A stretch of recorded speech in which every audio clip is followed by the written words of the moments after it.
Hello, my name is Nicholas Sinclair, and I'm reviewing the TIKBABA blender. Now, I love this. I have it personally. I have a Ninja, but sometimes using the Ninja is so loud. So this is a personal blender. It's on the way, on the go, and it's great and convenient.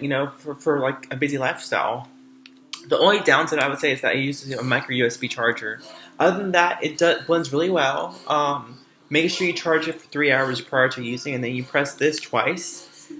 This is like super cold too, and the fruit I put in here was they were frozen fruit, as well as a banana, and also I used some protein collagen powder. Very great blender. Try it out for yourself. This is a great blender. This one is in the color blue. This is like the manual, and again, like I said, it uses a micro USB charging port. So that's the only thing. I think it should be a USB-C, which is more convenient, more common. But try it out for yourself. Thank you for watching my review. I'll talk to you later. Thanks. Good evening, everybody. I'm reviewing the mini blender today.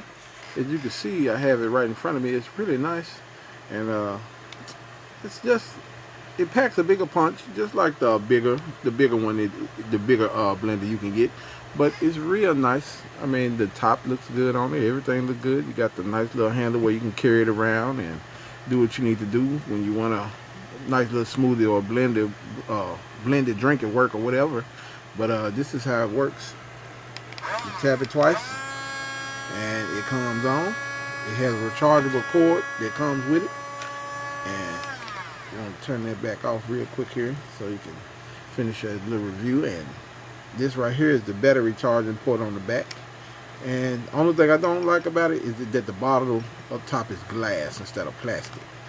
But I guess it had to be that way for a certain reason, because the blade might come off anything and cut the inside. But this is the portable blender. Thank you for watching.